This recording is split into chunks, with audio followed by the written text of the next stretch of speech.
মহালয়াতে সূর্যগ্রহণ কখন কোথায় দেখা যাবে? বছরের শেষ সূর্যগ্রহণ ভারতে কি দেখা মিলবে রিং অফ ফায়ারের? কতক্ষণ স্থায়ী হবে এই গ্রহণ? জানুন সবটা। চলতি বছরের শেষ সূর্যগ্রহণটি হতে চলেছে মহালয়ার দিন, যেটি বলয়গ্রাস সূর্যগ্রহণ, অর্থাৎ চাঁদ সূর্যকে ঢেকে ফেলবে। তবে তাদের চাকতি সূর্যের চেয়ে একটু ছোট হবে, ফলে কালো চাকতির চারধার দিয়ে একটি আংটির মতো অগ্নিগোলক দেখতে পাওয়া যাবে। এমন বলয়গ্রাস সূর্যগ্রহণ বিশ্বজুড়ে রিং অফ ফায়ার নামে পরিচিত, যা দেখার জন্য মুখিয়ে থাকেন মানুষজন। এই পুরো সূর্যগ্রহণটি প্রায় 6 ঘন্টা স্থায়ী হবে, তবে কেবল একটি সময় দেখা যাবে রিং অফ ফায়ার। এই সূর্যগ্রহণ ভারতীয় সময় রাত 9টা বেজে 13 মিনিটে শুরু হবে এবং শেষ হবে মাঝরাত তথা রাত 3টে বেজে 17 মিনিটে। অর্থাৎ এর থেকে পরিষ্কার যে ভারত থেকে এই বলয়গ্রাস সূর্যগ্রহণের অপরূপ দৃশ্য দেখার সুযোগ থাকছে না। তাই বছরের শেষ সূর্যগ্রহণটা দেখার সুযোগ থেকে ভারতীয়রা বঞ্চিত হচ্ছেন। প্রসঙ্গত, বলয়গ্রাস সূর্যগ্রহণে চাঁদ সূর্যের একদম সামনে এসে পড়ে। এ সময় চাঁদকে সূর্যের চাকতির চেয়ে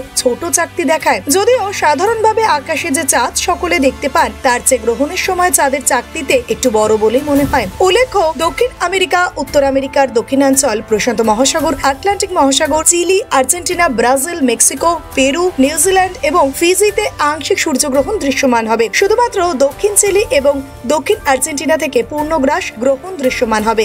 আমেরিকার স্থানীয় সময় অনুযায়ী সূর্যগ্রহণ শুরু হবে সকাল 11টা বেজে 42 মিনিটে এবং শেষ হবে দুপুর 2টো বেজে 45 মিনিটে। Bureau report, talk to time.